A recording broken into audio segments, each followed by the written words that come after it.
ওঠে না, ফজরের সময় সন্তান ঘুমাচ্ছে, আপনি পিতা নামাজে দাঁড়ালেন, সন্তানটা ঘুমায়, আপনার মধ্যে দরদ হলো, সন্তানটা ঘুমাচ্ছে, গভীর ঘুম, না ডাক দেব না, ভুল কথা, আসসালাতু খায়রুম মিনান নাওম, কোনো কথা নাই, কোন আপিল করা যাবে না, সন্তানকে ডাক দিয়ে উঠায় নিয়া মসজিদে জামাত পান নাই, আপনি বাড়ির মুরব্বী, আপনার পিছনে মুসল্লি হয়ে বউ নামাজ পড়বে, মেয়েরা নামাজ পড়বে, বাড়িকে সেজদার জায়গা বানাতে হবে।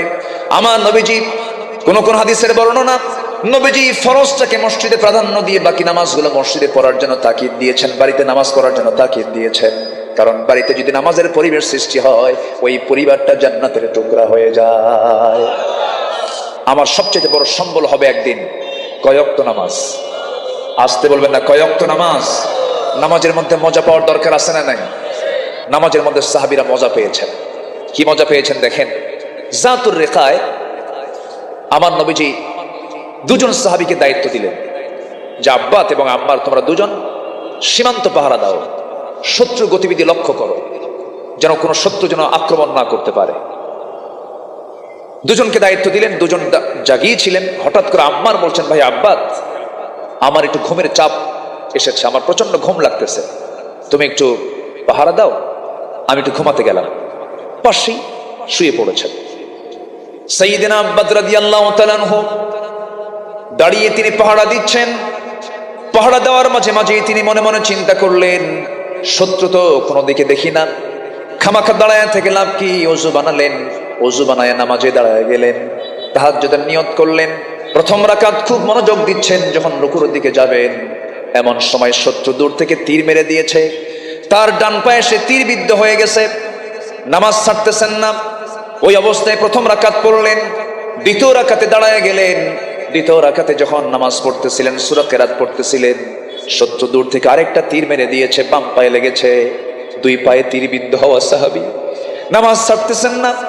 ঘুমন্ত সাহাবী আম্মার বলছেন, আব্বা তোমাকে শত্রুতে অ্যাটাক করে ফেলেছে, নামাজ পড়ছো কেন? নামাজটা ছেড়ে দাও।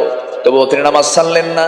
ওই অবস্থায় রুকু করলেন, ওই অবস্থায় সেজদা দিলেন, তাশাহুদ পড়লেন, দুরূদ পড়লেন। সালামটা ফেরার পরে বলছেন, ভাই আম্মার, আমি তো অনেক আগেই টের পেয়েছি, আমি তো অনেক আগে লক্ষ্য করেছি শত্রু আমাকে অ্যাটাক করে ফেলেছে, আমার শরীর থেকে রক্ত ছুটতেছে, কিন্তু ভাই আম্মার আমি কি করব? নামাজের মধ্যে যে আমি এত মজা পাচ্ছিলাম, আমার কাছে মনে হচ্ছিল আমি আল্লাহর সঙ্গে নামাজের মধ্যে সরাসরি কথা বলতেছিলাম। সুবহানাল্লাহ, আমি আল্লাহর সঙ্গে সরাসরি কথা বলতেছিলাম।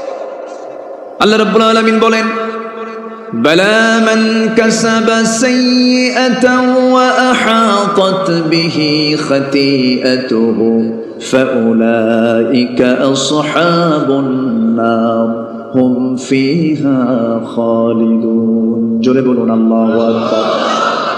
পাপ তুমি করবে, পাপ তোমাকে ঘেরাও করবে, পাপ থেকে তুমি নাজাত পাবে না, মুক্ত হবে না তুমি কখনো। পাপ তোমাকে অ্যাটাক করে ফেলবে। যখন কোনো বান্দা পাপ করে, পাপ করার সঙ্গে সঙ্গে তার মধ্যে 9টা ক্ষতিকর দিক চলে আসে। কয়টা বলেন? 9টা ক্ষতিকর দিক চলে আসে। সেই 9টা ক্ষতিকর দিকের 1 নম্বর ক্ষতিকর দিক হলো, যখন কোনো বান্দা খারাপ কাজে জড়িত হয়ে যায়, তখন সে নির্লজ্জ হয়ে যায়, লজ্জা থাকে না তার, হায়া থাকে না তার। ইযা লাম তাস্তাহি ফাসনা মা শি'তা, যখন তোমার ভিতরে লজ্জা নামক এই বড় গুণ যখন হেরে যাবে, তখন তুমি যা ইচ্ছা তাই করতে পারবে। মঞ্চ ওঠার আগে আমাকে ডাক দিয়ে বলছেন, বাবা শোনো, সকালবেলা কোন এক সকালবেলা একজন অর্ধলগ্ন মহিলাকে সামনে রেখে আমার সামনে দিয়ে সে হেঁটে যাচ্ছে। আমি তাকে বললাম, মা তোমার এই ড্রেস, তোমার এই পোশাক আমাকে দারুণ কষ্ট দেয়, আমারও 4টা মেয়ে আছে, তুমি একটু ভেবে দেখো মা, তোমার বাবাও নামাজ পড়ে, আমার সাথেই নামাজ পড়ে, মা তোমাকে ঢেকে চলা উচিত। ইউরোপ আমেরিকার মানুষগুলো তারা উলঙ্গ, তারা কোরআনকে মেনে বোরকা পরা শুরু করেছে, আমরা তো মুসলিম পরিবারের। এই কথা বলেছেন। ওই মহিলার জবাবটা হলো, মেয়ে বয়সী মেয়েটার জবাব হলো, ভেবে দেখব। কি উত্তর? কি মানে? কি যিনি দাওয়াত দিয়েছেন তাকে আসামি করা হলো, তাকে কি করা হলো? আসামি করা হলো। অর্থাৎ আপনি কাউকে ভালো কিছু বলতে যাচ্ছেন, আপনাকে সে নেগেটিভ মনে করছে। কেন জানেন? সে নির্লজ্জ, বেহায়া, শরম নাই, ঠিক কিনা? যখন মানুষের মধ্যে শরমটা চলে যায়, লজ্জা চলে যায়, তখন যা ইচ্ছা তার মুখ থেকে বের হয়। দেখেন না কিছু কিছু মানুষের মুখে ভালো কথা নাই, খালি ইংলিশ কয়, আছে না? বেফাস কথা বলে, আছে না নাই? খালি বেফাস কথা বলতে বলে। আমার নবীজি একদিন সাহাবায়ে কেরামকে বললেন, আলা উনাব্বিউকুম বিআকবারিল কাবাইর, আমি কি তোমাদের কি কিছু বড় বড় গুনার কথা বলবো না? সাহাবায়ে কেরাম বললেন, ইয়া রাসূলুল্লাহ, হ্যাঁ আপনি বলুন। আমার নবীজি বললেন, তিনটা বড় বড় গুনাহ আছে। নাম্বার 1 হলো আল ইশরাকু বিল্লাহ, আল্লাহর সঙ্গে শিরিক করা। নাম্বার 2 হলো উকুকুল ওয়ালিদাইন, পিতামাতার সঙ্গে নাফরমানি করা, পিতামাতার সঙ্গে খারাপ আচরণ করা। এমন পাপ তো আজকের সমাজে নাই, আসতে বলে, আছে না নাই? বাপ মাকে ভাত দেয় না, এমন সন্তান কি নড়াইলে আছে? আচ্ছা, মা বড় না বউ বড়? ভালো করে কম, মা বড় না বউ বড়? মাহফিলে মা বড়, বাড়িতে বউ বড়।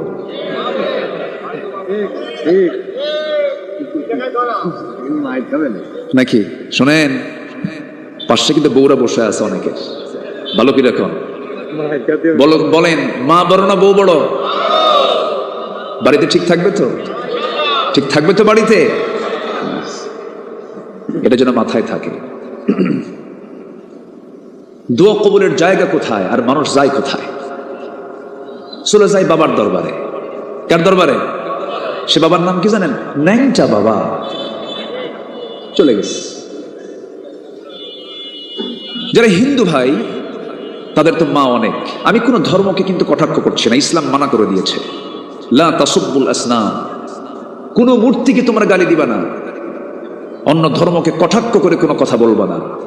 ঝড়ের রাতে পাখি যেমন তার ছানাগুলোকে, বাচ্চাগুলোকে তার ডানা দিয়ে আগলে রাখে ঝড়ের কবল থেকে বাঁচানোর জন্য চেষ্টা করা প্রাণ, ঠিক তেমনি মুসলিম জনপদের যারা সংখ্যালঘু, যারা অমুসলিম, তাদেরকে মুসলমানরা ওইরকম নিরাপত্তার চাদরে তাদেরকে আবৃত রাখবে। ইসলাম পরধর্মের প্রতি যে সহিষ্ণুতা দেখিয়েছে, এমন সহিষ্ণু ধর্ম পৃথিবীতে ইসলাম ছাড়া সেকেন্ড কোন রিলিজিয়ান নাই। পার্শ্ববর্তী দেশে যান, মসজিদ ভাঙ্গার রেকর্ড আছে না নাই? আসতে বলবেন না, আছে না নাই? বিগত ভারত স্বাধীনতার পর থেকে নিয়ে আজ পর্যন্ত সাম্প্রদায়িক দাঙ্গা হয়েছে 13,000 বার, একটা বার দুটো বার না। কিন্তু আমার দেশের 1000 বছরের ঐতিহ্য, আমার দেশের হিন্দু মুসলিমরা আমরা সাম্প্রতিক কি বলে সাম্প্রদায়িক সম্প্রীতি নিয়ে আমরা চলাফেরা করি, ঠিক কিনা? তো আমি তাদেরকে ভুল বুঝবেন না আবার। তো হিন্দু ভাইরা তারা আবার অনেক মা, তাদের মা দুর্গা, মা কালী, মা সরস্বতী, মা ভগবতী, মা ভবানী, তারপর আর কি মা লক্ষ্মী, অনেক মা তাদের। তাদের মায়ের কিন্তু শেষ নেই, বহু মা তাদের, সমস্যা নাই। তো আমাদের মধ্যে আবার মুসলমান কিছু চিন্তা করলো, ওরা যেহেতু মা ধরছে, আমরা বাপ ধরি। পীর বাবা, খাজা বাবা, ন্যাংটা বাবা, কলা খাবা, আছে না নাই? আছে না? আছে। বাপও ধরা যাবে না, মাও ধরা যাবে না। ওয়াতাসিমু বিহাবলিল্লাহি জামিআ, তোমরা কাকে ধরো? আসতে বলবেন না, কাকে ধরো? কোরআনকে ধরো, রাসূলকে ধরো, আল্লাহকে ধরো। বন্ধু তো কেউ না তোমাদের, বন্ধু মোট 3 জন, আল্লাহ শিখিয়ে দিয়েছেন। কে শিখিয়ে দিয়েছেন? আল্লাহ। আল্লাহ রাব্বুল আলামিন বলেন, ইন্নামা ওয়ালিয়্যুকুমুল্লাহু ওয়া রাসূলুহু ওয়াল্লাযীনা আমানুল্লাযীনা ইউকিমুনাস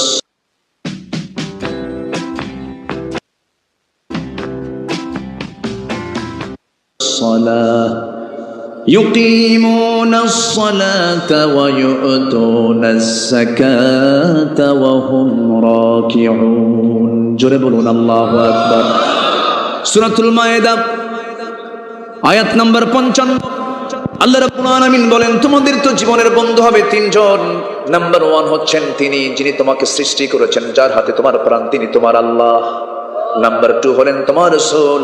নাম্বার 3 হলেন সেই সমস্ত ইমানদার যারা নামাজ কায়েম করে, যারা যাকাত আদায় করে, যারা রুকু করে, সঙ্গে রুকু করে, তারা হচ্ছে তোমার বন্ধু। সব ইমানদার না, ইমানদারদের গুণও তুলে ধরেছেন কে? আমার দেশে তো বহু ইমানদার আছে, নামই ইমান আলী, কিন্তু নামাজই পড়ে না, আছে না? নাম কি? ইমান আলী, ফজর নাই। নাম হলো রমজান আলী, রমজান মাসের দুপুরবেলা খায়। নাম কি রাখছে? রমজান আলী। নাম হলো আতর আলী, গোটা গায়ে গাজার বিড়ির গন্ধ। নাম হলো বাদশা মিয়া, ভিক্ষা করে। নাম কি? বাদশা। আমার বন্ধুগণ, নাম দিয়ে কাজ হবে না। ইমানহীন আমল গ্রহণযোগ্য নয়, আবার আমলহীন ইমানও আল্লাহর দরবারে গ্রহণযোগ্য নয়। ইমান এনেছি, আমল করতে হবে। আমার বন্ধুগণ, তিনটা বড় বড় কবিরা গুনার কথা রাসূল বলে দিয়েছেন। নাম্বার 1 হলো শিরিক করা, কার সাথে? আল্লাহর সাথে। নাম্বার 2 হলো পিতামাতার সঙ্গে নাফরমানি করা, খারাপ আচরণ করা। এই পৃথিবীতে যদি কোনো মাধ্যম দিয়ে আল্লাহর দরবারে কেউ দোয়া মঞ্জুর করায় নিতে চায়, 3 শ্রেণীর দোয়া আল্লাহর দরবারে মঞ্জুর হয়ে যায়। লাইসা হিজাব, কোনো পর্দা থাকে না। এর মধ্যে অন্যতম একটা শ্রেণী হলেন প্রত্যেক সন্তানের জন্য তার পিতামাতা। যেরকম সুবহানাল্লাহ, বাবা। আজকে ভেবেছেন ওই ডিওএইচএস, বাড়িধারা, গুলশান, ধানমন্ডি, এই সমস্ত বাসিন্দারা খুব আরামে আছে? না। আমি ডিওএইচএস নামাজ পড়াই, বহু মুসল্লি আছে। অনেক হাই সোসাইটির ভিতরে এই দিন প্রচারের সুবাদে আমার যাওয়ার সুযোগ আছে। আমার এই কান বহু কিছুর কথা সাক্ষী হয়ে আছে। বড় বড় কর্মকর্তা, বিশাল বড় তাদের স্ট্যাটাস, সামাজিক মর্যাদা, কিন্তু ঘরে সুখ নাই, কোনো আনন্দ নেই, কোনো তৃপ্তি নেই। কিছু কিছু বৃদ্ধ পিতামাতার বোবা কান্না দেখলে, শুনলে আপনি অবাক হয়ে যাবেন। ওই বড় বড় গুলশান, বাড়িধারা, ডিওএইচএস যারা থাকেন, ধানমন্ডিতে যারা থাকেন, ভাবতেছেন সুখ না। সেই সমস্ত অধিকাংশের বাড়িতে বাপ মা থাকার জায়গা নাই। বাপ মা থাকার জায়গা নাই। কেন? ব্যস্ত। সব কি ব্যস্ত। সারাদিন চিকিৎসা করে, টাইম পায় না। সারাদিন অফিসে ব্যস্ত, এত ব্যস্ত যে মা বাবা বুড়ো হয়ে গেছে, দেখার সময় নাই, বৃদ্ধাশ্রমে রেখে আসে। এই সভ্যতা আমেরিকায় আছে, এই অসভ্যতা ইউরোপে আছে। ওই সমস্ত দেশে বুড়ো মানুষের দাম নাই, বুড়ো মানুষের মূল্যায়ন নাই। একমাত্র ইসলাম পৃথিবীতে সবচাইতে বেশি দাম দিয়েছে বুড়া মানুষকে। যেরকম সুবহানাল্লাহ, ইম্মা ইয়াবলুগান্না ইনদাকাল কিবারা, যখন পৌঁছে যাবে তোমাদের একজন পিতা অথবা দুজন বাপ মা উভয়, যখন পৌঁছে যাবে কিবারা, বার্ধক্যে যখন পৌঁছে যাবে, ফালা তাকুল লাহুমা উফ, কোন শব্দ বলবা না, খবর আছে। ওয়ালা তানহারহুমা, ধমকায় কথা বলবি না। কার কথা? আসতে বলবেন না, কার কথা? তাহলে শব্দ বলবি না, ধমকও দিবি না। ওয়াকুল লাহুমা, কেমন করে বলবা? দেখেন আল্লাহ নিজে তাফসীর করছেন, কিন্তু এখানে কোনো মানে পুরো স্পষ্টতা নিয়ে বলছেন। ওয়ালা তানহারহুমা, কোনো ধমক দিবা না। ওয়াকুল লাহুমা, কথা বলবা কেমন করে? কাওলান কারীমা,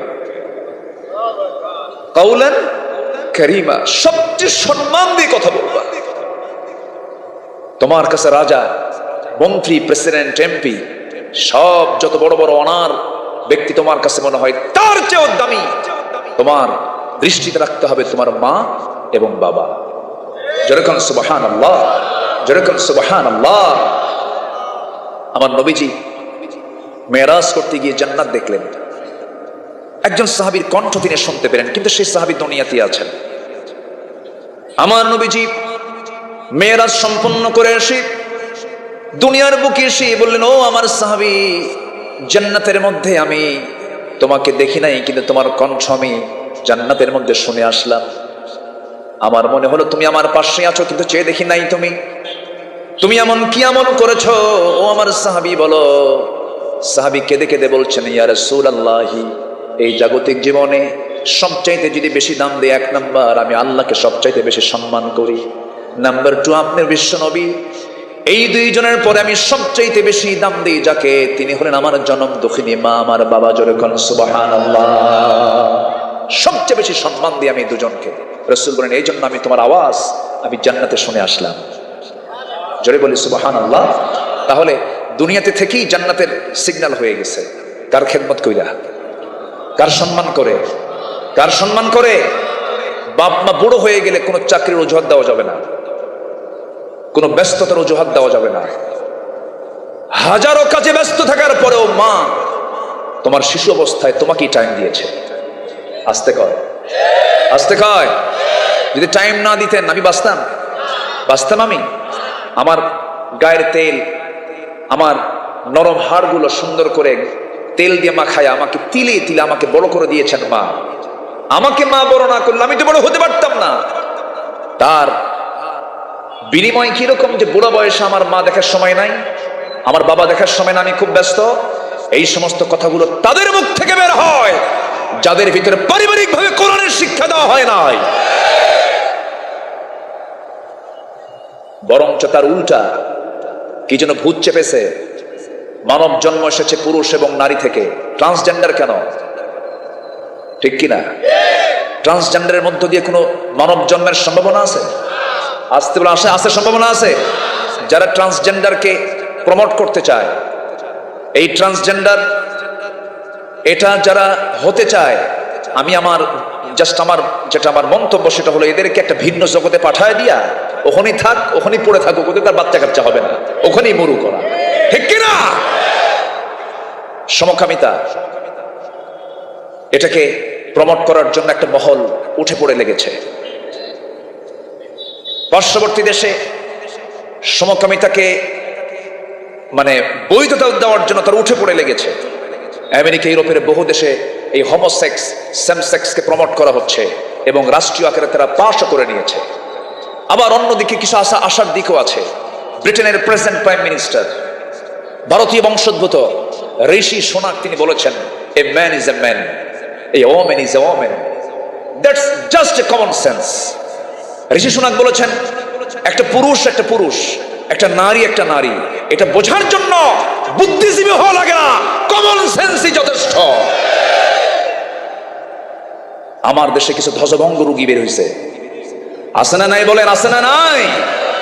এগুলোকে আমরা বাস্তবায়ন হতে দেব না। জোরে বলি ইনশাআল্লাহ, আরো জোরে বলি ইনশাআল্লাহ।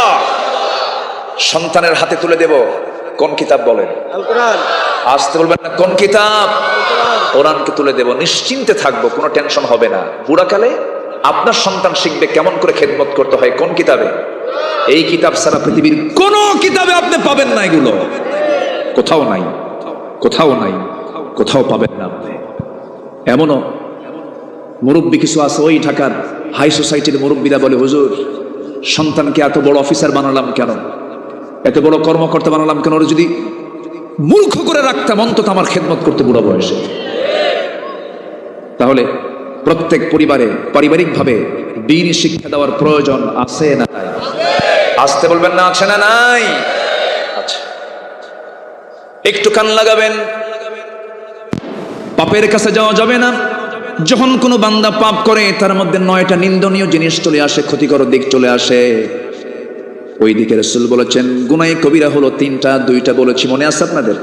1 নাম্বার হলো শিরিক করা কার সাথে, নাম্বার 2 হলো পিতামাতার সঙ্গে নাফরমানি করা, নাম্বার 3 হলো বাজে কথা বলা, বেহুদা কথা বলা। ইমানদার কথা বলতে গেলে আগে কথা বলবে না, আগে চিন্তা করবে। বলেন কি বলেন? বলেন আগে কথা বলবে না চিন্তা করবে? যারা ইমানদার তার আগে চিন্তা করে এরপরে কথা বলবে। কারণ এমন কথা বলতে যেও না যে কথা বলতে গেলে জিজ্ঞাসিত হতে হবে কার কাছে। আসতে বলবেন না, কার কাছে? কথা এমন একটি গুরুত্বপূর্ণ জিনিস, কথা একটা দলিল, কথা একটা দলিল। এই যে যারা বিয়ে করছেন কি দিয়া? আসতে কয়, এই বিয়ে করছেন কি দিয়া? কথা কয় নাই মনে হয়, বিয়ে সাথে করে নাই মনে হয় নাকি? কি বিয়ে করার সময় কি কথা হয় নাই? কি কইছেন বুড়ো হাসা? বলেন কি কইছেন?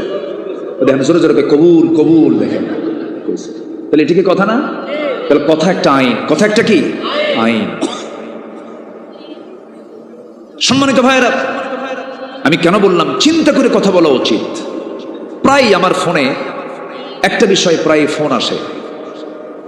কয়েকদিন আগে প্রবাস, আমি তো কাম সারছি। কি কাম সারছেন? হুজুর সেঞ্চুরি দিছি। সেঞ্চুরি কি হুজুর? আমি তালাক দিয়ে দিছি 100 তালাক। তো বললাম তালাক তো 100 হয় না, তালাক তো 3টা তুহুরে 3 তালাক দিতে হয়, এটা ইসলাম বলে দিয়েছে। তালাক নামে একটা সূরা আছে না নাই বলেন তো? তালাকটা তো গুরুত্বপূর্ণ বিষয়, নিকৃষ্ট হালাল, কিন্তু এটা নিকৃষ্ট হালাল, আল্লাহর কাছে অপছন্দনীয়। এটা ভিক্ষাবৃত্তি এবং তালাক, এটা আল্লাহর কাছে সবচেয়ে নিকৃষ্ট দুটা কাজ। আল্লাহ পছন্দ করেন না, কিন্তু হালাল। তো তালাক নামে একটা সূরা আল্লাহ তাআলা দিয়েছেন। আল্লাহ বলছেন 3 তুহুরে 3 তালাক দাও। আর ও মারছে কয়টা? 100টা। সেঞ্চুরি করছে। হুজুর তালাক তো দিয়ে দিলাম। হুজুর রাগ এমন ওটা উঠছিল, হুজুর রাগের মাথায় তালাক তো 100 দিছেই, শাশুড়ির সহ কইছি তালাক। তো বললাম বউ তো তালাক হয়, শাশুড়ি তো আর তালাক হয় না। হুজুর রাগটা বেশি এই জন্য, কারণ ওই শাশুড়ি আমার বড় সমস্যা, এজন্য ওটার আগে মারছি তালাক। আচ্ছা, তারপরে হুজুর তালাক টালাক তো দিলাম, কিন্তু মনটা খুব খারাপ, আমার বাচ্চা কাচ্চা আছে, আমি কাঁদতেছি। হুজুর রাগের মাথায় তালাক দিলে কি তালাক হয়? দেখেন আবার প্রশ্নের সাইজ দেখেন, রাগের মাথায় তালাক দিলে কি তালাক হয়? তো বললাম আচ্ছা, কেউ কি তালাক তার বউকে খুশি হয়ে দেয় যে আইসো রাগ করো না সোনা তালাক, এরকম করে মোহাব্বত করে কেউ কি তালাক দেয়? না। তালাকের সম্পর্ক কি মোহাব্বতের সাথে না ঘৃণার সাথে? ঘৃণার সাথে না রাগের সাথে? রাগের সাথে, ঘৃণার সাথে, অসহনীয়, তখন তো তালাক আসে। এটা মোহাব্বতের বিষয় না। তাহলে একটা কথা ছাড়তে গেলে চিন্তা আগে না কথা আগে? বলুন, চিন্তা আগে না কথা আগে? আমার নবীজি বলছেন সবচেয়ে বড় গুনাহ হলো কাউল জুর, যারা বেহুদা কথা, বাজে কথা যারা মুখ থেকে বের করে। যদি বলি কথার দিক থেকে সবচাইতে বেশি মিথ্যা কথা আমার দেশে কারা বলে? আকলমন্দ, ইশারা বা আরশাদ, সচেতন ব্যক্তির জন্য ইঙ্গিতই যথেষ্ট। বুঝে নেন কারা বেশি মিথ্যা কথা বলে। যারা বটতলায় উঠে দাঁড়ায়া ঘন্টার পরে ঘন্টা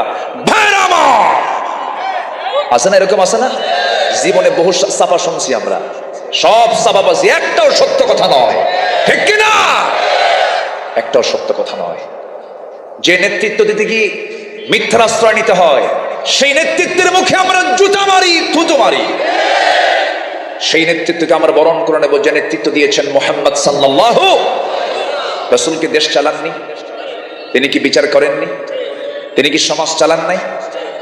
আমার নবীর জীবনে কি একটা মিথ্যা কথা বের হয়েছিল মুখ থেকে?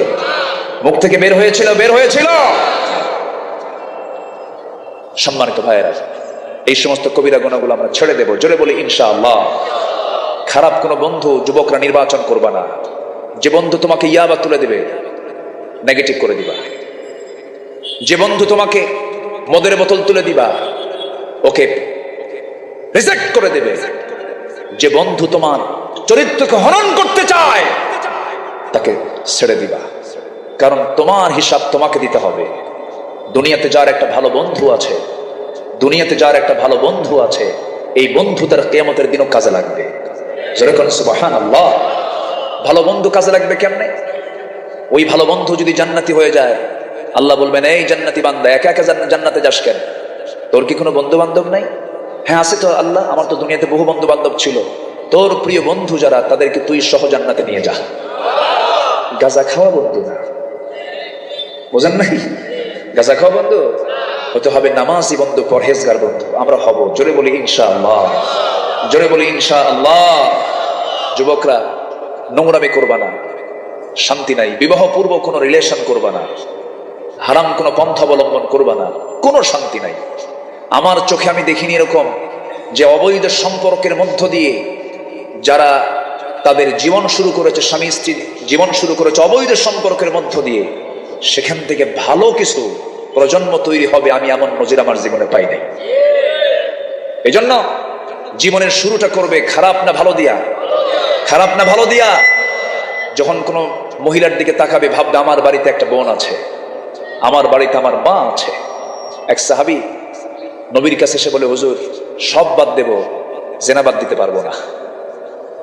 আমার নবীজি তাকে ডাক দিয়ে বলেন, সাহাবী শোনো, তোমার স্ত্রীর সাথে যদি কেউ জেনা করতে আসে, তুমি কি সহ্য করবে নাকি? হুজুর মেরে ফেলে দেব।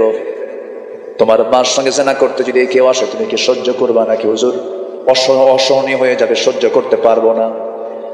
তোমার বোনের সঙ্গে যদি কেউ জেনা করতে আসি, হুজুর আমি কোনো ক্রমেই মেনে নিতে পারবো না।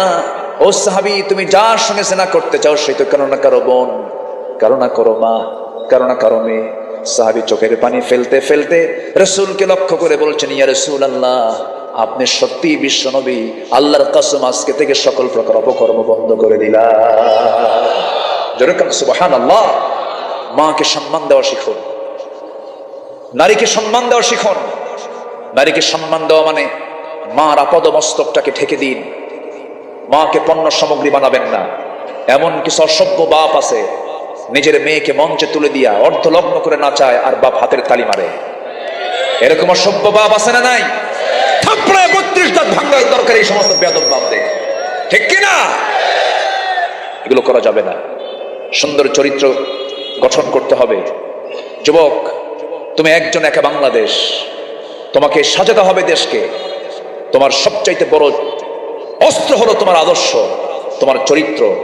মানুষ স্বৈরাচারী আচরণ করে, জুলুম করে, নির্যাতন করে ক্ষণিকের জন্য তোমাকে পরাজিত করতে পারে, কিন্তু আদর্শিক ভাবে কোনোদিন পরাজিত করা সম্ভব হতে পারে না, পারে না, পারে না, ঠিক কিনা? আদর্শিক পরাজয় কখনো হয় না। কোনো আদর্শকে পরাজিত করতে হলে আদর্শ দিয়ে মোকাবেলা করতে হয়। ইসলামকে যারা আদর্শ হিসেবে গ্রহণ করে নিয়েছে তাদেরকে কেউ পরাজিত করতে পারবে? আসতে বলবেন না, পারবে? পারবে। আমি কি আলোচনা চালিয়ে যাব? জোরে বলি ইনশাআল্লাহ, আরো জোরে বলি ইনশাআল্লাহ। এখানে নড়াইলের যেহেতু হার্ড পয়েন্ট, এখানে আমার শ্রোতা, সব ধরনের শ্রোতা এখানে বসে আছেন। আল্লাহর কসম করে বলি, আমি কাউকে কটূক্তি করে, কাউকে অশালীন ভাষায় অথবা কাউকে উত্তেজনা ছড়িয়ে দেবার জন্য আমি কোনো কথা বলছি না। আমি যা বলছি কোরআনকে সামনে রেখে বলছি, কিন্তু কোরআন কিন্তু সত্যের পক্ষেই কথা বলে, ঠিক কিনা বলেন? এই মাইকলা এরকম করে কেন? একটু ঠিক রাখার চেষ্টা করেন। সম্মানিত ভাইয়েরা, সম্মানিত বন্ধুগণ, আমার দিকে তাকান। যখন কোনো বান্দা পাপ করে, পাপ করার সঙ্গে সঙ্গে তার মধ্যে 9টা ক্ষতিকর দিক চলে আসে, নিন্দনীয় দিক চলে আসে। এর মধ্যে 1 নম্বর হলো সে নির্লজ্জ হয়ে যায়। কি হয়ে যায় বলেন তো? নির্লজ্জ হয়ে যায়। আরো আছে কয়টা পয়েন্ট? 8টা পয়েন্ট। শুনতে রাজি আছেন না? এখন তো ঠিক হলো, কিন্তু আমার তো কান ঠিক নাই। সবচেয়ে বেশি ওয়াজ শুনে কারা বলেন? নামাজ পড়ে।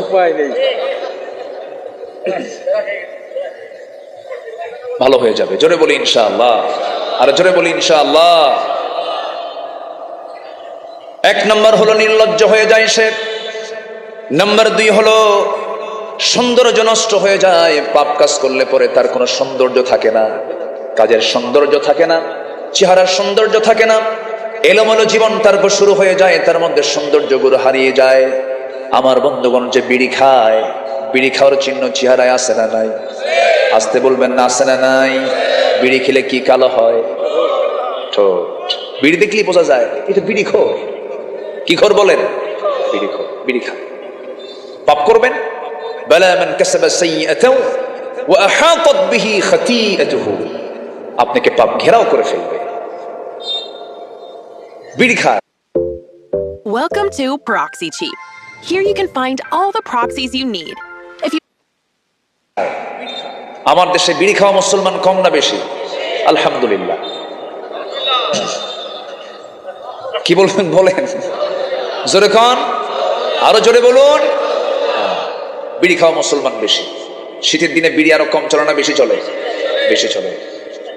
এমন টানা টানে, ইটের ভাটার কত ধোঁয়া, তার চেয়ে বেশি ধোঁয়া। বিড়ি খাচ্ছে ধমছে, গা গরম করে না?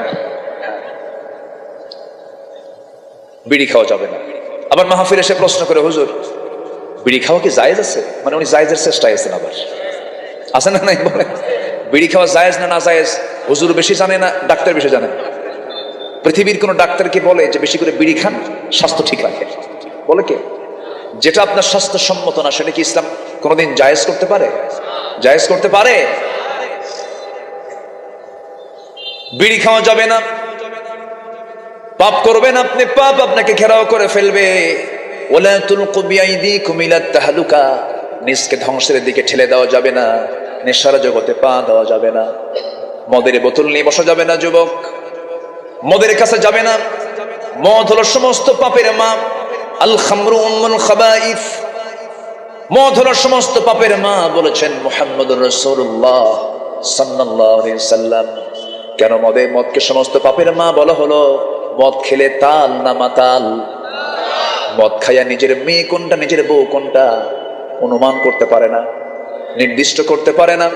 এমন বহু মদ্যপ আমার দেশে আছে, যে মদ্যপগুলো বাড়িতে এসে নিজের মেয়ের সঙ্গে জেনা করেছে। আছে না নাই? আছে, অসংখ্য আছে।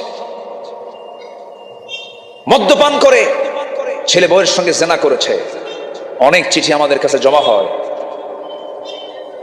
মদ আছে যেখানে জেনা আছে, সেখানে জেনা আছে যেখানে খুন আছে সেখানে। আমি কি ভুল বলছি? আছে না নাই? সমস্ত পাপের মা হলো মদ। এটা আমার কথা নয়, বলেছেন বিশ্বের সবচাইতে বড় দার্শনিক জনাবে মুহাম্মদুর রাসূলুল্লাহ সাল্লাল্লাহু আলাইহি ওয়াসাল্লাম। কোন এক আল্লাহওয়ালা একটা নগরে বসবাস করতেন। সেই নগরে একজন বদ নারী, পতিতা নারীর বসবাস ছিল। ওই পতিতা নারী পুত্র নষ্ট করেছে। সে মনে মনে একদিন চিন্তা করলো যে এই শহরের একজন আল্লাহওয়ালা লোক আছে, আমি ওকে টার্গেট করব। টার্গেট করলো, তাকে ঘরের মধ্যে তুললো, ফুসলায়া তাকে ঘরের মধ্যে তুলে বলছে, হে আল্লাহর ওলি, তুমি আমাকে মনে হয় চিনো না, তুমি এই নগরের শ্রেষ্ঠ আল্লাহর ওলি, আমি এটা শুনেছি। আর আমি হলাম এই নগরের একজন পতিতা নারী, হাজারো মানুষের জীবন যৌবন নষ্ট করেছি। আমি তোমাকে ঘরের মধ্যে তুলেছি, আমি যদি একটা চিল্লান মারি তোমার মান সম্মান ইজ্জত সব শেষ হয়ে যাবে। তুমি এটা চাও না? আমি তোমার সামনে তিনটা অপশন রেখে দিলাম। এই যে মদের বোতল, মদের বোতল থেকে মদ খাবা, এটা যদি না খাও আমার সঙ্গে জেনা করবা, আমার সঙ্গে যদি জেনা করতে অস্বীকৃতি জানাও, সামনের শিশু আছে একে হত্যা করবা। এই তিনটার যে কোনো একটা তোমাকে করতে হবে। আল্লাহওয়ালা মনে মনে চিন্তায় পড়ে গেলেন, ভাবতেছে খুন তো করাই যাবে না, কারণ ফাকাতালান নাস জামিআ, যে একটা মানুষকে খুন করলো, কোরআন বলে দিচ্ছে সে যেন গোটা পৃথিবীর সমস্ত মানুষকে মেরে ফেললো। নাম্বার 2, জেনার কাছে তো যাওয়াই যাবে না। জেনা তো এমন গুনার নাম, গুনাহ জেনা করলে পরে ইমানটা নষ্ট হয়ে যায়, ইমানটা শেষ হয়ে যায়। জেনার কাছে তো যাওয়া যাবে না। মদ তো হারাম কাজ, ঠিক আছে, কিন্তু ওই বড় দুইটা গুনার চাইতে তার কাছে মনে হলো অন্তত এই বিপদ থেকে বাঁচার জন্য টোটাল মদ না খেয়ে অন্তত একটু একটা ঢোক মেরে দিয়ে সেখান থেকে তিনি বিদায় নিবেন। মদের বোতল হাতে নিয়ে হারাম মনে করেই তিনি যখন একটা ঢোক মেরে দিয়েছেন, মদ্যপান করলে পরে তাল না মাতাল? আসতে বলবেন না, তাল না মাতাল? মাতাল। মাতাল হয়ে যখন যায় মানুষ, জেনা হওয়ার সম্ভাবনা আছে না নাই? আছে না নাই? জেনা হলো খুন হয়ে গেল। আল খামরু উম্মুল খাবাইস, মদ হলো সমস্ত পাপের মা। মদ আছে যেখানে জেনা আছে সেখানে, জেনা আছে যেখানে খুন আছে সেখানে। আমার বন্ধুগণ, এই মাদক অসংখ্য পরিবারকে শেষ করে দিয়েছে। ঐশীর মতো নারী আর জন্ম না নিক, এটা কি আমরা চাই না? এটা কি আমরা চাই না? আমরা মাদককে না বলবো, জোরে বলি ইনশাআল্লাহ, জোরে বলি ইনশাআল্লাহ। আজকে আপনি মাদকের বিরুদ্ধে কথা বলছেন না, আগামীকাল আপনার সন্তান মদ্যপান করে আপনার গলায় ছুরি লাগাবে। কথা বলতে হবে। মাদকের শাস্তিকে বাড়িয়ে দেওয়া হয়েছে, অথচ ১৫০০ বছর আগে মাদকের শাস্তি দিয়েছে ইসলাম। মাদকের শাস্তি দিয়েছে কি? ইসলাম। মদ্যপায়ের শাস্তি ইসলাম দিয়ে দিয়েছে, জেনার শাস্তি ইসলাম দিয়ে দিয়েছে, ধর্ষণের শাস্তি ইসলাম দিয়ে দিয়েছে। আসুন না আমরা সমস্ত হারাম কাজের বিরুদ্ধে সামনে ঝাঁপিয়ে পড়ি। কোন অন্যায় কাজ আমরা হতে দেব? আসতে বলবেন না, হতে দেব দেব। আমার বন্ধুগণ, যখন কোনো বান্দা পাপ করে সে নির্লজ্জ হয়ে যায়, চেহারার সৌন্দর্য নষ্ট হয়ে যায়। নাম্বার 3 হলো রোগাক্রান্ত হয়ে পড়ে, রোগ তার শরীরে দানা বেঁধে যায়। পাপ যত করবে তার শরীরে রোগাক্রান্ত হয়ে পড়বে। এই যে নতুন নতুন রোগগুলো দুনিয়াতে এসেছে, যে রোগের কোনো ঔষধ নাই, HIV একটা মারাত্মক রোগ। HIVর মূল কারণ হলো ধর্মীয় অনুশাসন না মেনে চলা, ইসলাম না মেনে চলা, বহুগামিতার পথ অবলম্বন করা। ইসলাম কত সতর্ক থাকতে বলেছে। কোন মেয়ে যদি তালাক প্রাপ্ত হয়ে যায়, অন্য কোন স্বামীকে যদি গ্রহণ করতে চায়, তাকে অপেক্ষা করতে হয় কয় মাস? আসতে বলে 3 মাস কিছুদিন, মানে 3টা। والمطلقات يتربصن بأنفسهن 3 قروء, 3 কুরু পর্যন্ত তাকে অপেক্ষা করতে হয়। 3 মাস 10 দিন পর্যন্ত তাকে অপেক্ষা করতে হয়। কেন? এর কারণটা কি? এর গ্রাউন্ডটা কি? আবার বিধবা নারীকে যদি সে অন্য কোনো স্বামী হিসেবে কাউকে গ্রহণ করতে চায়, স্বামীর মৃত্যুর পরের দিনকে সে অন্য কোনো স্বামী গ্রহণ করতে পারবে? 1 মাস পরে পারবে? 2 মাস পরে পারবে? 3 মাস পরে পারবে? তাকে গুনে গুনে অপেক্ষা করতে হবে। 4 আশহুরিন ওয়া 10, 4 মাস 10 দিন তাকে অপেক্ষা করতে হবে। কেন? এর কারণটা কি? গবেষণা, আমরা মুসলমান কতটুকু গবেষণা করি তা তো আমরা লক্ষ্য করছি। পশ্চিমা কিছু চিকিৎসক বিজ্ঞানীর তারা এই 2টা আয়াতকে নিয়ে গবেষণা করলেন। গবেষণার ফলাফল হলো এই, কোন পুরুষ এবং নারী যখন দুজন যখন মিলিত হয়ে যায়, ইন্টারকোর্স যখন কমপ্লিট করে, নারী হলো রিসিভ করার জাতি আর পুরুষ হলো দেবার জাতি। পুরুষ হতে আগত এই কি বলে প্রোটিন, ব্যাকটেরিয়া, স্ত্রীর দেহে যখন এটা প্রভাবিত হয়, মাথা থেকে পা পর্যন্ত এটা থেকে যায়। সে যখন ইন্টারকোর্স কমপ্লিট করে নিল, সেখান থেকে 1 মাস যখন যায়, স্বামী থেকে আসা প্রোটিন এবং ব্যাকটেরিয়া 1 মাসে তার শরীর থেকে মুছে যেতে 1 মাসে 30% চলে যায়, 2 মাসে 60% চলে যায়, 3 মাসে 90% চলে যায়, আর কয়েকটা দিন দেরি করলে পরে 100% তার স্বামীর থেকে আগত ব্যাকটেরিয়া প্রোটিনগুলো তার শরীর থেকে সম্পূর্ণ টোটালি ইরেজ হয়ে যায়, শেষ হয়ে যায়, সে মুক্ত হয়ে যায়। তখন সে অন্য কোনো পুরুষকে সে গ্রহণ করতে পারবে, এতে তার শারীরিক কোনো ক্ষতি হওয়ার সম্ভাবনা নাই। আর যদি 3 মাসের আগেই, 1 মাসের মাথায় অথবা 2 মাসের মাথায় ওই স্ত্রী যদি তালাকপ্রাপ্ত নারী যদি অন্য কোনো স্বামীকে গ্রহণ করতে যায়, তখন আগের স্বামী থেকে আগত ব্যাকটেরিয়া এবং প্রোটিনকে সাথে নিয়ে আরেকটা প্রোটিন, আরেকটা পুরুষের প্রোটিন এবং ব্যাকটেরিয়া যখন দুটো একসঙ্গে জমা হয়ে যাবে, নতুন নতুন রোগের সৃষ্টি হয়ে যাবে, সমাজ ধ্বংসের দিকে চলে যাবে, মহামারী আকার ধারণ করবে, নতুন নতুন রোগ চলে আসবে। পশ্চিমা চিকিৎসা বিজ্ঞানীরা গবেষণা করে দেখলেন, এ তো আজীব সুন্দর বিধান, কি সুন্দর সিস্টেম, কিন্তু তালাকপ্রাপ্ত নারীর জন্য 4 মাস 10 দিন কেন? তারা গবেষণা করে দেখলেন, কি বলে বিধবা নারীর জন্য 4 মাস 10 দিন কেন? তালাকপ্রাপ্ত নারীর জন্য 3 মাস কেন করা হয়েছে, 1 মাস কম বেশি কেন? তালাক যখন হয় ঘৃণার সাথে হয়, কিন্তু বিধবা নারী যখন তার স্বামীকে হারায়, এতে স্বামীর প্রতি তার আবেগ, মোহাব্বত, ভালোবাসা কমে না আরো বাড়ে? কমে না আরো বাড়ে? বাড়ে। এই আবেগটা বেশি হওয়ার কারণে, মোহাব্বতটা বেশি হওয়ার কারণে স্বামী থেকে আগত ইন্টারকোর্সের মধ্য দিয়ে যে প্রোটিন এবং ব্যাকটেরিয়া গুলো তার শরীরে থেকে যায়, এটা তার শরীর থেকে মুছে যেতে তালাকপ্রাপ্ত নারীর চাইতে আরো বিধবা নারীর জন্য আরো 1 মাস 10 দিন বেশি লেগে যায়। কি সুন্দর বিধান! ওই পশ্চিমা চিকিৎসা বিজ্ঞানী গবেষণা করতে করতে শেষ পর্যন্ত বলে ফেললেন যে এই জগতে যত ধর্মের মানুষ আছে, একমাত্র মুসলিম ধর্মের যে সমস্ত নারীরা এই সমস্ত বিধানকে মেনে চলে, তারাই পৃথিবীর সবচাইতে সুস্থ নারী, সবল নারী। যেরকম সুবহানাল্লাহ। সম্মানিত ভাইয়েরা, তাহলে পাপ করলে রোগের সম্ভাবনা আছে না নাই? আসতে বলবেন না, আছে না নাই? পাপ করব, রোগী হয়ে যাব, পাপ করব, রোগী হয়ে যাব।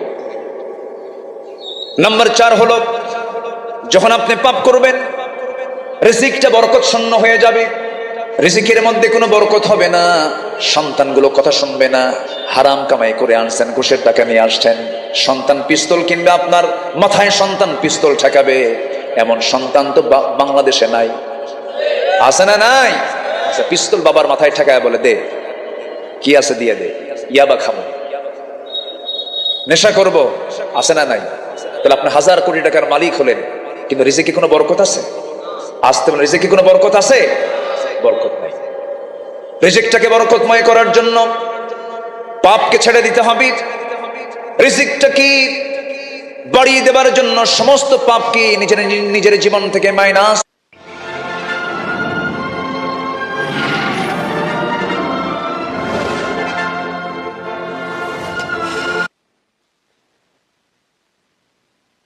রাখতে হবে। আমার বন্ধুগণ, আরেকটা প্রশ্ন করব আমি, গ্রামের লোকগুলো বেশি খায় না শহরের লোকগুলো বেশি খায়? হ্যাঁ বলেন, গ্রামের লোকরা বেশি খায়, কিন্তু ধনী মানুষ বেশি গ্রামে না শহরে? বলেন, শহরে ধনী মানুষের বসবাস বেশি কিন্তু খায় কম, আর গ্রামের লোক সম্পদ কম কিন্তু খায় বেশি। শহরের লোক যখন খেতে বসে তখন দেখবেন সিম্পল একটা প্লেট নিয়ে বসে, যে প্লেটের তলাও নাই, ফ্ল্যাট পাতলা। খেতে নিয়ে আগে চার্ট নিয়ে আসে, পিএসকে বলে আগে চার্ট নিয়ে আয়, ডাক্তার কি খাইতে গেছে দেখ। খাইতে নিয়ে একটা রুটি খায় আর চার্ট দেখে, 4-5টা রুটির সামনে, খবরদার ডাক্তার বলে দিছে একটার বেশি দুইটা খাবেন না। রুটি খায় একটা আর ছায়া থাকে 4 রুটির দিকে, ফকিরের মতো। কথা বুঝলেন আপনি? আচ্ছা, মিষ্টি তো খাওয়াই যাবে না। আঙ্গুর সামনে টসটস আঙ্গুর রাখা, হাফ কেজি, সেখান থেকে অনলি একটা আঙ্গুর খেতে পারবে, দুটো খাইলেই ইনসুলিন। দুটো খেলে কি ইনসুলিন নিতে হবে, খেতে পারবে না। তাহলে 1000 কোটি টাকার মালিক 10 রুটির 1 রুটি, হাফ কেজি আঙ্গুরের একটা আঙ্গুর, মিষ্টি তো হাতেই নেওয়া যাবে না। আর গ্রামের মানুষগুলো যখন খেতে বসে তখন কি কোনো চাটমাট আছে? কিছু লাগে? কিচ্ছু লাগে না। যখন বসে ওই প্লেট টেলেট দিয়ে পোষায় না, বসে কি নিয়ে? কি নিয়ে বসে? গাবলা না, না কি কয়, ডিশ নিয়ে বসে, বোল নিয়ে বসে। বোল নিয়ে বসলো, 1 কেজি ভাত খাইছে, 1 কেজি চাল খাওয়ার পরে যখন বলা হয় খাইছো কেমন? খাইছি, কিন্তু আরো 1 কেজি হলে ভালো হতো। আছে না নাই বলেন তো? আমার বন্ধুগণ, সাউন্ড কিন্তু হেরে গেল। আমার বন্ধুগণ, সেই জন্য বলি, রিজিকটাকে বৃদ্ধি করার জন্য আল্লাহ রাব্বুল আলামিন যে হালাল পন্থা অবলম্বন করতে বলেছেন, হালাল জীবন আমরা গ্রহণ করব, হারামকে বর্জন করে ফেলবো। নাম্বার 5 হলো, যখন আপনি পাপ কাজ করবেন সবাই আপনাকে ঘৃণা করবে, আপনাকে সহ্য করতে পারবে না। তবে পাপী লোক যদি প্রভাবশালী হয়, ওই লোকগুলোকে মানুষ একটু হয়তো সামনে দেখে সালাম দেয়, মনে মনে কয় সুযোগ পাইলে তোরে কাবাবার সালাদ বানায়া ছাড়বো। ঠিক কিনা বলেন? পাপীকে কেউ দিল থেকে ভালোবাসে না। নাম্বার 6 হলো, পাপী বান্দার অন্তরটা কালো হয়ে যায়, পাপী বান্দার মধ্যে ভালো মন্দ বোঝার কোনো জ্ঞান থাকে না। ওই সমস্ত লোকগুলো আলেমদের বিরুদ্ধে গিয়ে আদালতে মিথ্যা সাক্ষী দিয়ে দেয়। আছে না নাই? আসতে বলবেন না, আছে না নাই? আপনার মিথ্যা সাক্ষীর ভিতর দিয়ে যদি আপনি কারো ক্ষতি করে ফেলেন, সে যে সাজাপ্রাপ্ত হয়ে থাকে, সে তার বাবার হক আদায় করতে পারলো না, মায়ের হক আদায় করতে পারলো না, স্ত্রীর হক আদায় করতে পারলো না, সন্তানের হক আদায় করতে পারলো না, হক লঙ্ঘিত গুনার কারণে আপনাকে জাহান্নামের বাসিন্দা হতে হবে। মুসলমান, জীবন দিয়ে দেব, বাতিল শক্তির কাছে আমরা মাথা নত করবো না। সবাই রাজি আছেন না? আমার নবীজি বলেছিলেন, চাচা আবুল আহাব, আবু জেহেল, আপনারা আমাকে দিয়ে যা বুঝাতে চান, যা করাতে চান, আমাকে দিয়ে পারবেন না। কেন? আপনারা মদের পক্ষে, আমি মদের বিপক্ষে। আপনারা পাপাচারের পক্ষে, আমি পাপাচারের বিপক্ষে। আমি মদ খাবো না, কাউকে মদ খেতে দেব না। আমি চুরি করবো না, কাউকে চুরি করতে। আমি জেনা করবো না, কাউকে জেনা করতে দেব না। এখন বলেন, এই বিশ্বের বাজারে মদ ব্যবসায়ী আছে না নাই? আজ থেকে মদ ব্যবসায়ী আছে না নাই? মদ বিক্রেতা আছে না নাই? জুয়ারু আছে না নাই? পতিতা নারী আছে না নাই?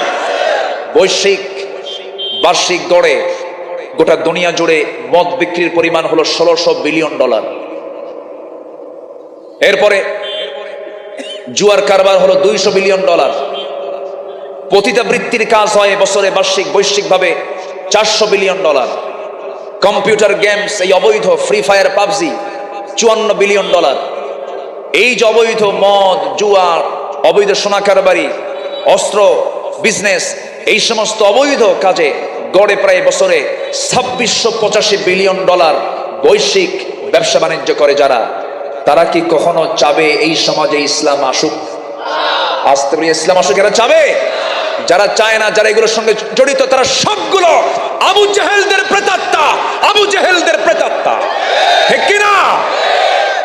আমরা এগুলো দেখতে চাই না। আমরা চাই পাপ মুক্ত একটি সমাজ। কি মুক্ত বলেন? আস্তে বলেন কি মুক্ত সমাজ দেখতে চাই? পাপ মুক্ত সমাজ দেখতে চাই। তাহলে অন্তরটা ভালো হয়ে যাবে, নচেত অন্তরটা কি হবে? কালো হয়ে যাবে। নাম্বার 7 হলো, যখন আপনি পাপ করবেন, পাপের ফলে আপনার কোনো দোয়া আল্লাহর দরবারে মঞ্জুর হবে না। এত দোয়াগুলো করি, দোয়াগুলো যায় কোথায়? অথচ দরিয়ার পানি শুকিয়ে গেছে।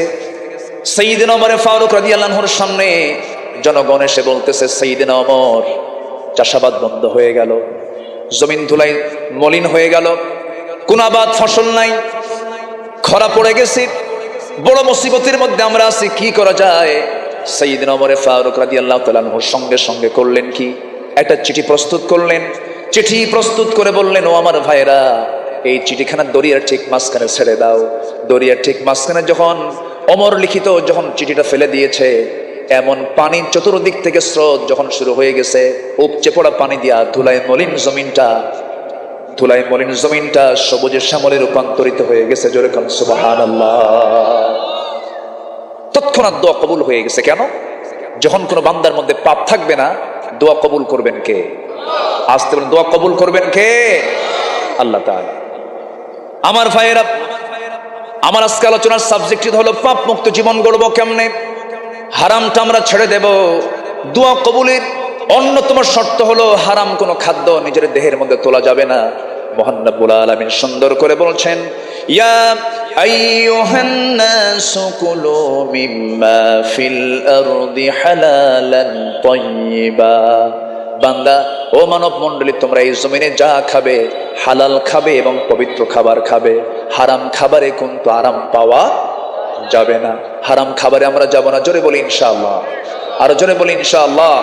আরো জোরে বলি ইনশাআল্লাহ। আল্লাহ কবুল করুন, আল্লাহ কবুল করুন। বনের সম্পত্তি মেরে খাওয়া কি হালাল না হারাম? একটু জিকির করেন, লা ইলাহা। মাইক তো এখানে সাপ্লাই দেয়, মাইক এক সময় এক রকম আওয়াজ হয়, তাই না? আরো জোরে, লা ইলাহা। আরো জোরে, লা ইলাহা। একটু জোরে জোরে, লা ইলাহা।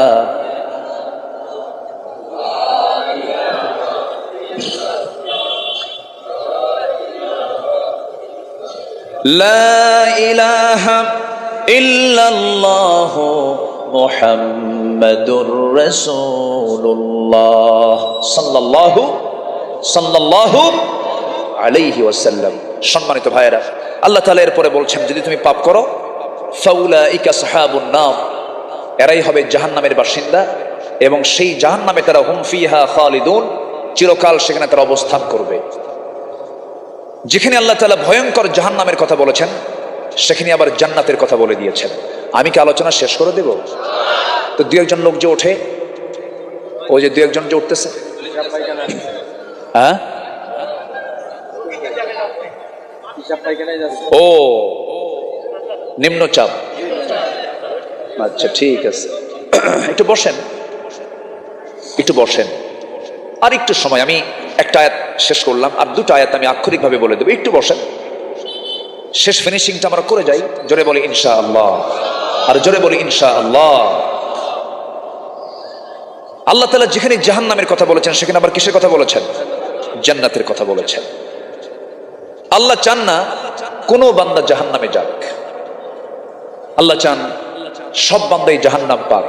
কিন্তু বান্দা জাহান্নামে যাবে বান্দার দোষে না আল্লাহর দোষে? জোরে বলেন, বলেন কার দোষে? নিজের দোষেই বান্দা চলে যাবে জাহান্নামে। আল্লাহকে দোষ দিতে পারবেন না আপনি। শিক্ষক জানে কোন ছাত্র আমার ফেল করবে, কোন ছাত্র আমার পাশ করবে, কিন্তু কোন শিক্ষক কি চায় যে আমার ছাত্রটা ফেল করুক? না। কিন্তু শিক্ষক কিন্তু জানে যে এই ছাত্রের অবস্থাটা কে ফেল করবে না পাশ করবে। শিক্ষকের দোষ যেমন নাই, তেমন আল্লাহ জানেন। আল্লাহ তো আলিমুল গায়ব। আল্লাহ তো জানেন কোন বান্দা জান্নাত পাবে আর কোন বান্দা জাহান্নাম পাবে। কিন্তু এখানে দোষ আল্লাহর না বান্দার? আসতে বলবেন না, কার বলেন? আল্লাহ বলছেন ঈমান আনো, আমলে সালেহ করো। আল্লাহ পরামর্শ দিয়েছেন। আল্লাহ রাব্বুল আলামিন কি বলছেন?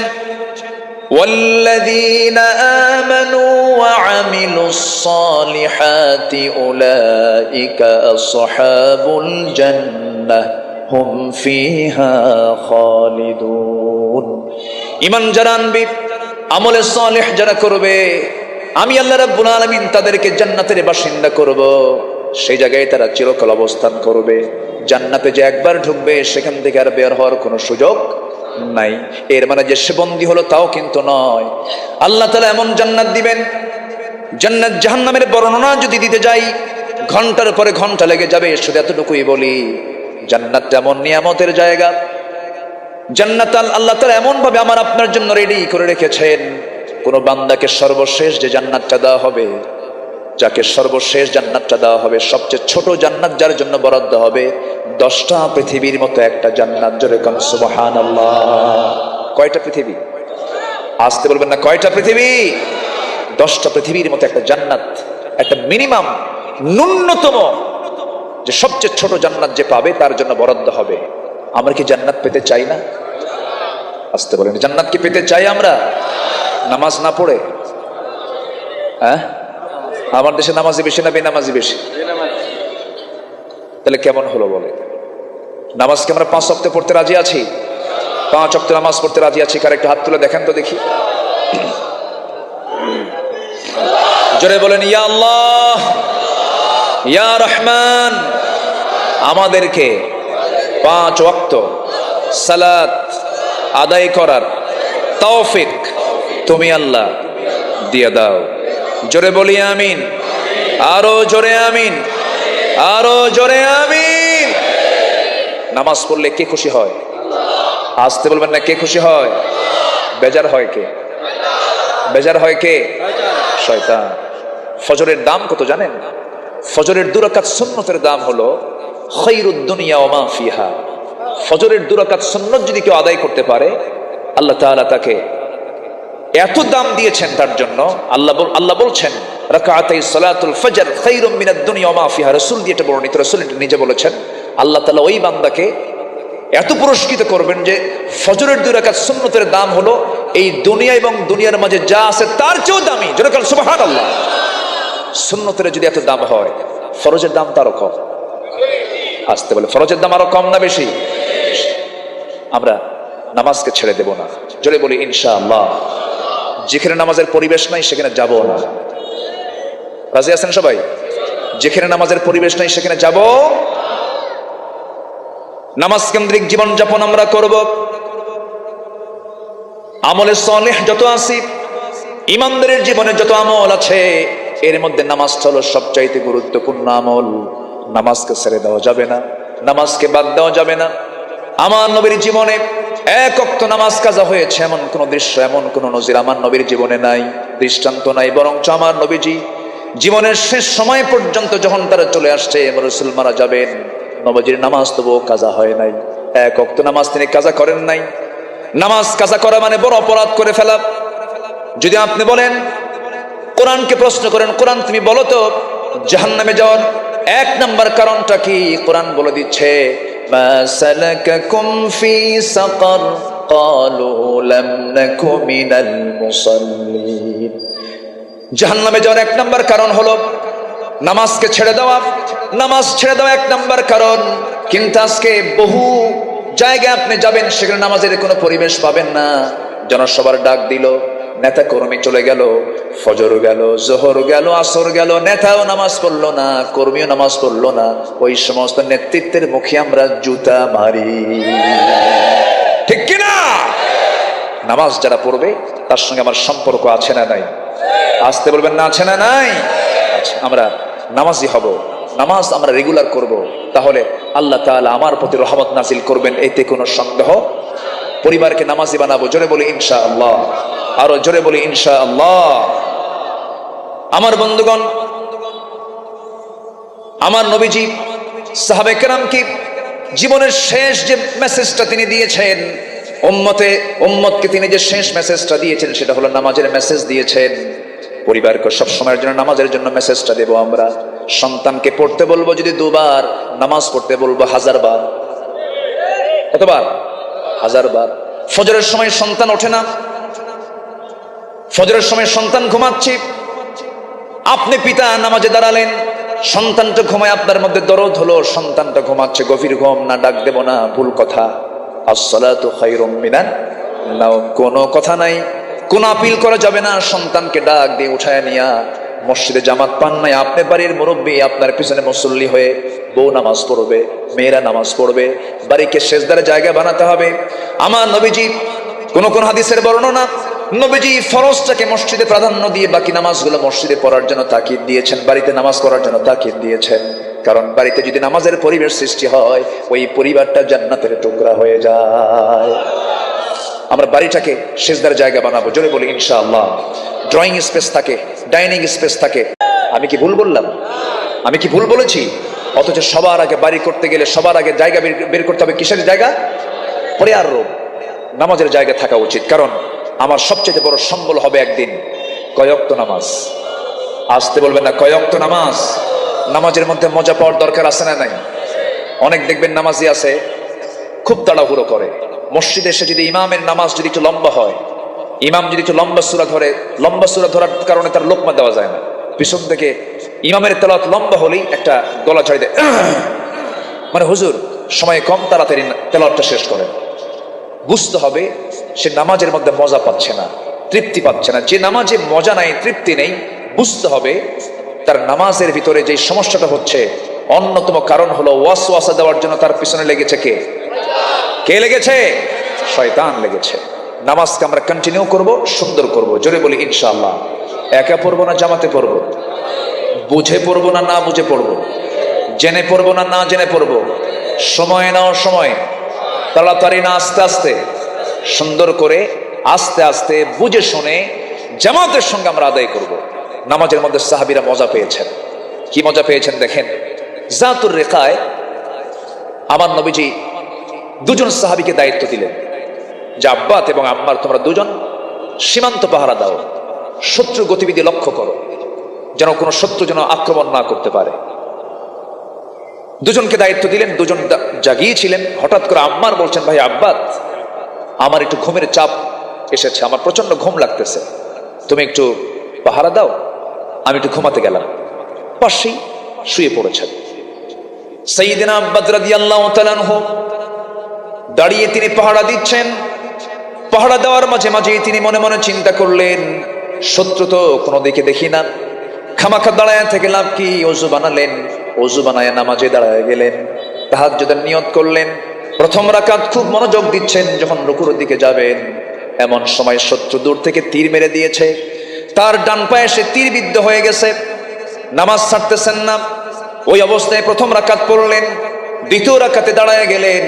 দ্বিতীয় রাকাতে যখন নামাজ পড়তেছিলেন, সূরা কিরাত পড়তেছিলেন, শত্রু দূর থেকে আরেকটা তীর মেরে দিয়েছে, বাম পায়ে লেগেছে।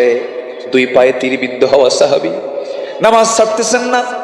ঘুমন্ত সাহাবী আম্মার বলছেন, আব্বা তোমাকে শত্রু তো অ্যাটাক করে ফেলেছে, নামাজ পড়ছো কেন? নামাজটা ছেড়ে দাও। তবুও তিনি নামাজ ছাড়লেন না। ওই অবস্থায় রুকু করলেন, ওই অবস্থায় সেজদা দিলেন, তাশাহুদ পড়লেন, দুরূদ পড়লেন। সালামটা ফেরার পরে বলছেন, ভাই আম্মার, আমি তো অনেক আগেই টের পেয়েছি, আমি তো অনেক আগে লক্ষ্য করেছি শত্রু আমাকে অ্যাটাক করে ফেলেছে। What if you could trade for an entire month without paying a single cent in commission? For a limited time, that's আমার শরীর থেকে রক্ত ছুটতেছে, কিন্তু ভাই আম্মার আমি কি করব? নামাজের মধ্যে যে আমি এত মজা পাচ্ছিলাম, আমার কাছে মনে হচ্ছিল আমি আল্লাহর সঙ্গে নামাজের মধ্যে সরাসরি কথা বলতেছিলাম। সুবহানাল্লাহ, আমি আল্লাহর সঙ্গে সরাসরি কথা বলতেছিলাম। আমার মনে হচ্ছিল আরেকটা তীর যদি আমার বক্ষ ভেদ করে যদি দিত, আমি ফিনকি দিয়ে আমার বুকের রক্তগুলো আমার শরীর থেকে বের হয়ে যেত, আমি শহীদ হয়ে যেতাম, তবু আমি মুহাব্বতের নামাজ আমি ছেড়ে দিতাম না। জোরে বলেন সুবহানাল্লাহ। আমরা এমন করে নামাজটা পড়বো, জোরে বলি ইনশাআল্লাহ, আর জোরে বলি ইনশাআল্লাহ, আর জোরে বলি ইনশাআল্লাহ। সবার বাড়িতে মা বোন আছে না নাই? আসতে বলবেন না, আছে না নাই? নামাজ আছে কিন্তু পর্দা নাই, কাম হবে? আসতে বলবেন না, কাম হবে? নামাজ আগে না পর্দা আগে? যদি কোনো মহিলা মাথার চুল যদি ফাঁকা রেখে, মাথায় কাপড় না দিয়ে যদি নামাজ পড়ে, নামাজ হবে? আসতে বলে নামাজ হবে? হবে না। তাহলে এখন বলেন তো, নামাজ আগে না পর্দা আগে? পর্দাটা আগে। পর্দা অবলম্বন করতে হবে। আজকের মাহফিল অনেক মা বোন আসছেন, তাদের কাছে আমার একটা অনুরোধ, আপনি নারী, আপনার জন্য জান্নাতটা খুবই সহজ, খুবই ইজি। কিন্তু দুঃখজনক হলো সত্য কথা, জাহান্নামের বাসিন্দা হবে পুরুষ বেশি না নারী বেশি? বলেন, নারী বেশি। কেন? এর অন্যতম যে কারণ সেটা হলো মেয়েদের মধ্যে সবচাইতে অনুপস্থিত যে কাজটা, সেটা হলো নিজের সতীত্বের হেফাজত নেই, নিজের পর্দার দারুণ অভাব। আমি এই নড়াইলবাসীর যে সমস্ত মার আজকে পর্দার আড়ালে আছেন, আমি তাদেরকে লক্ষ্য করে বলতে চাই, পৃথিবীতে যত দামি দামি জিনিস আছে সবগুলো কিন্তু আড়ালে থাকে। যেরকম মুক্তা থাকে কিসের পেটে? ঝিনুকের পেটে। ঝিনুক থাকে কোথায়? হ্যাঁ, সাগরের তলে। এরকম করে আপনি যত দামি জিনিস দেখবেন, সব দামি জিনিসগুলো কিন্তু পর্দার ভিতরে থাকে। দামি দামি ফলমূলগুলো আল্লাহ তাআলা প্যাকেট করে দিয়েছেন। জাতীয় ফল কি? কাঁঠাল। পর্দা আছে না নাই? আছে। এরপর এই তো আমের মৌসুম আসছে, আমের উপরে পর্দা আছে না নাই? আছে। যদি কেউ আম বিক্রেতা যদি আম বিক্রি করতে নিয়ে যদি উপরের প্যাকেটটা খুলে নিয়ে যদি বসে, কেউ কি টাকা দিয়ে কিনবে? আজ থেকে কেউ কি টাকা দিয়ে কিনবে? কিনবে না। কাঁঠাল বিক্রি করতে নিয়ে যদি উপরের কাভারটা খুলে দিয়ে যদি শুধু ভিতরের মূল কাঁঠাল, যেটা ওটাকে কি বলে, রোয়া বা কোষ, যদি ফল বিক্রেতা যদি বিক্রি করতে নেয়, কেউ কি টাকা দিয়ে কিনবে? ওখানে কি মানুষ আসবে না মাসি বসবে? মাসি মানে কি সুস্থতা না অসুস্থতা? অসুস্থতা। এরপরে দিনাজপুরের লিচু 10 টাকা পিস, দামি লিচু।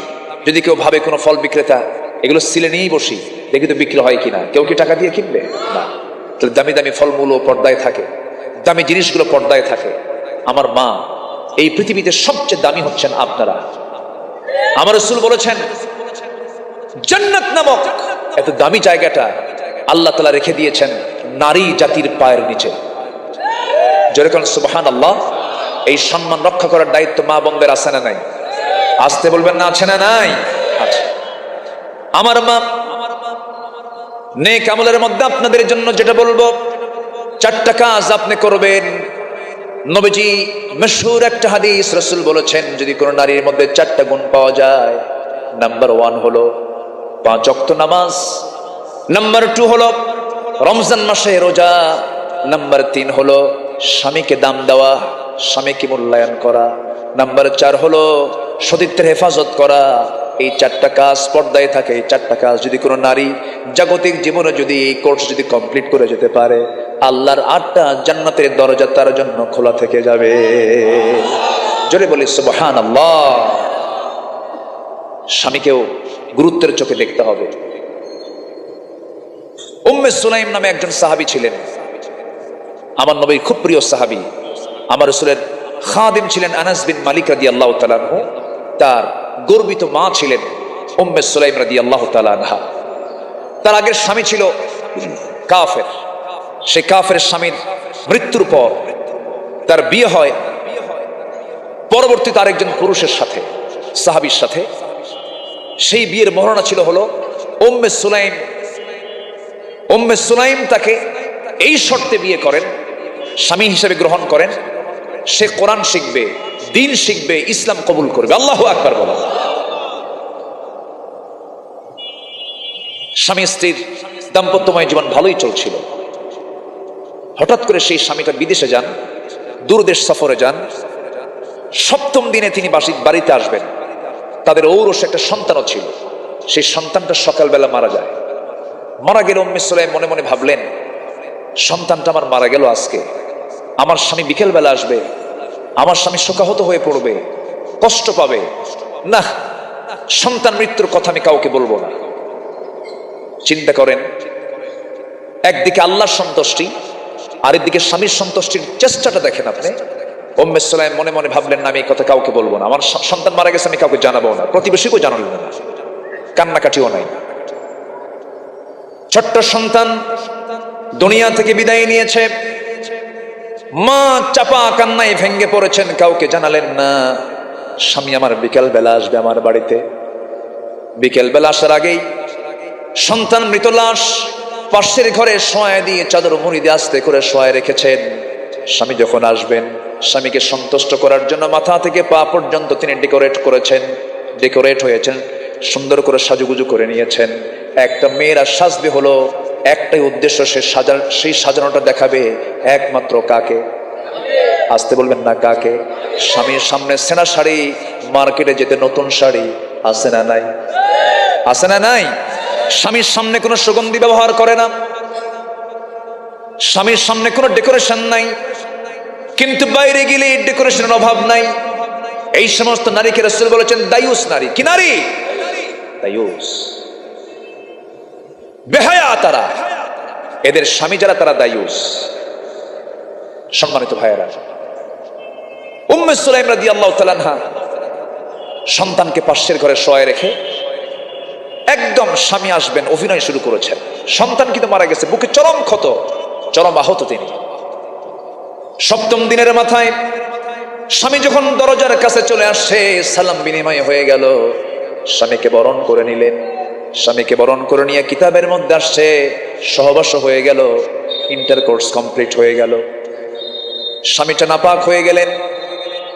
এমন সময় হঠাৎ করে স্বামী স্ত্রীকে ডাক দিয়ে বলছে, উম্মে সুলাইম, বহুক্ষণ ধরে ঘরের মধ্যে অবস্থান করছি, আমার সন্তানটা কোথায় গেছে?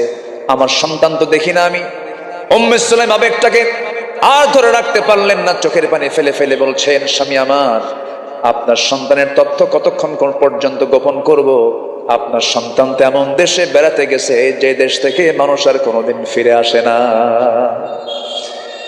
এই কথা বলার সঙ্গে সঙ্গে সাহাবী খেপে গেলেন, রেগে গেলেন। বউকে ডাক দিয়ে বলছেন, বউ আমার, এমন তো আচরণ আমি তোমার কাছ থেকে আমি প্রত্যাশা করি নাই। আমার নাপাকি হওয়ার পূর্বে তুমি আমার সন্তানের কথাটা আমাকে আসলে প্রথমেই জানালে না কেন? আমি তোমার বিরুদ্ধে নবীর কাছে গিয়ে নালিশ করব। তিনি মাইন্ড করলেন, নবীর কাছে গিয়ে বলছেন, ইয়া রাসূলুল্লাহ, আপনার প্রিয় সাহাবী আনাসের মা উম্মে সুলাইম আমার সঙ্গে এমনটা আচরণ কেন করলো? আমার সন্তান মারা গেছে, আমাকে কেন আগে বললো না? আমার নবীজি বলছেন, ও আমার সাহাবী, তোমার স্ত্রী তোমার সঙ্গে গতকালকে যে আচরণটা করেছে, উম্মে সুলাইম সারা জীবনে যত আমল করেছে, গতকালকে তার জীবনের শ্রেষ্ঠ আমল আল্লাহর দরবারে কবুল হয়ে গেছে। জোরে বলি সুবহানাল্লাহ। স্বামীর প্রতি শ্রদ্ধা সম্মান দরকার, আছে না নাই? আসতে বলবেন না, আছে না নাই? আবার স্বামীদের বউকে পিটানোর দরকার, আছে না নাই? দেখছেন আছে? এই পিটাবা, যে কইছে জোরে আসো কিন্তু বিয়ে করে নেই।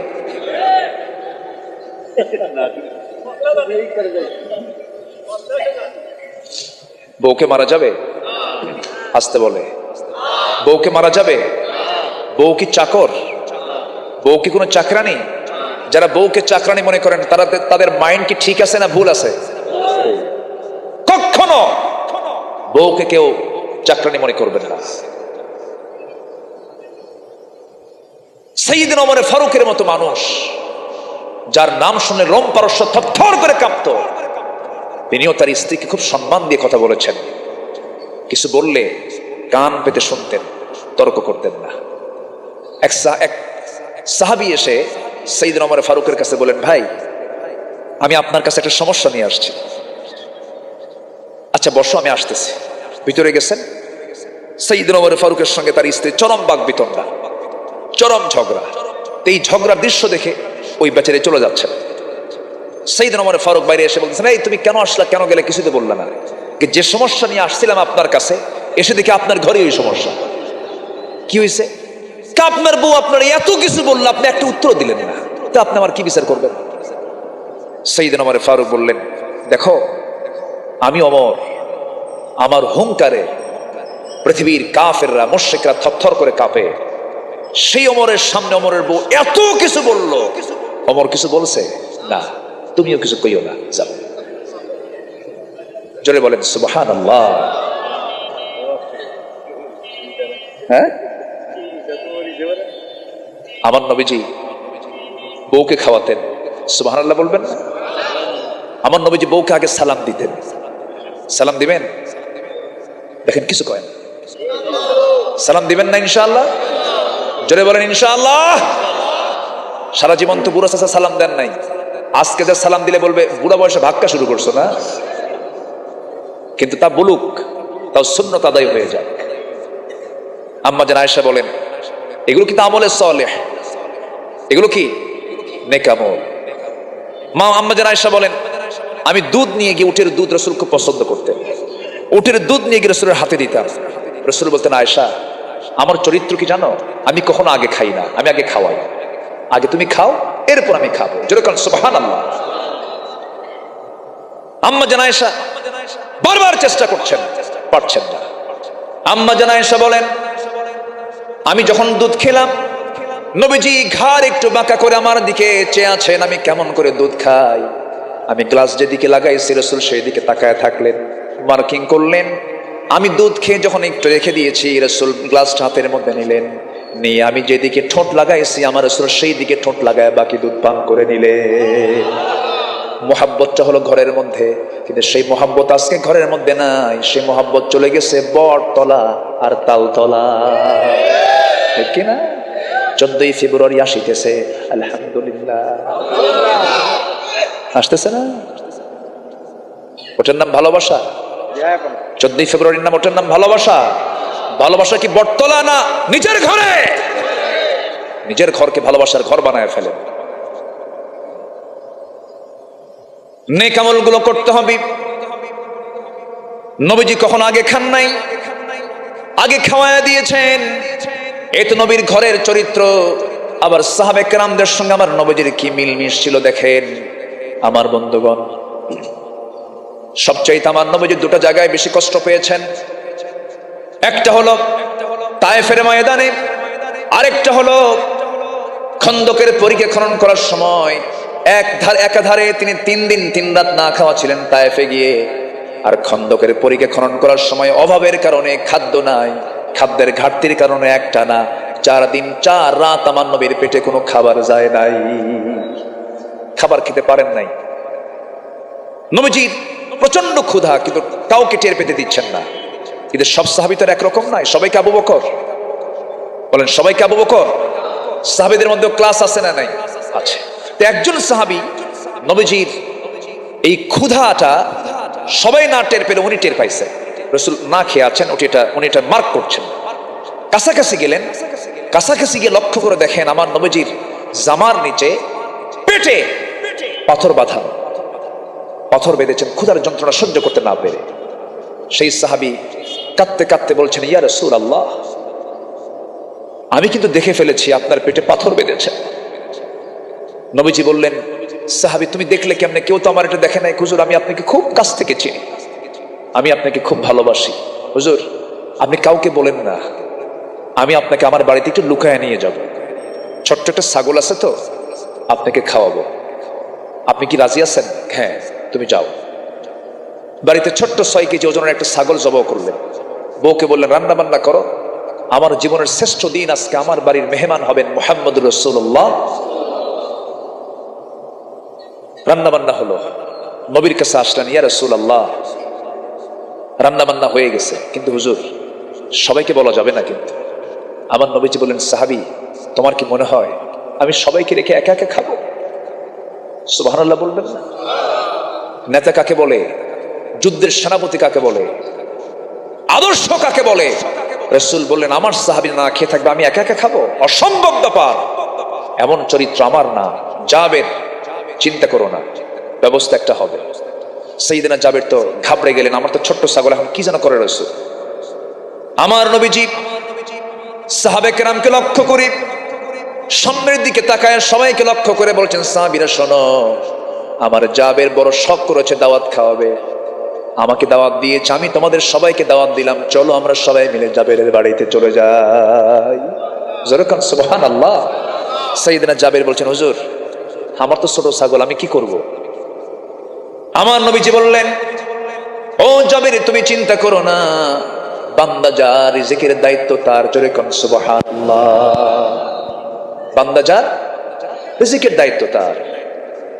এই বিশ্বাস যদি বান্দার মধ্যে ষোলো না থাকতো, বান্দা রিজিকের কোনো অভাব হতো না, ঠিক কিনা বলেন?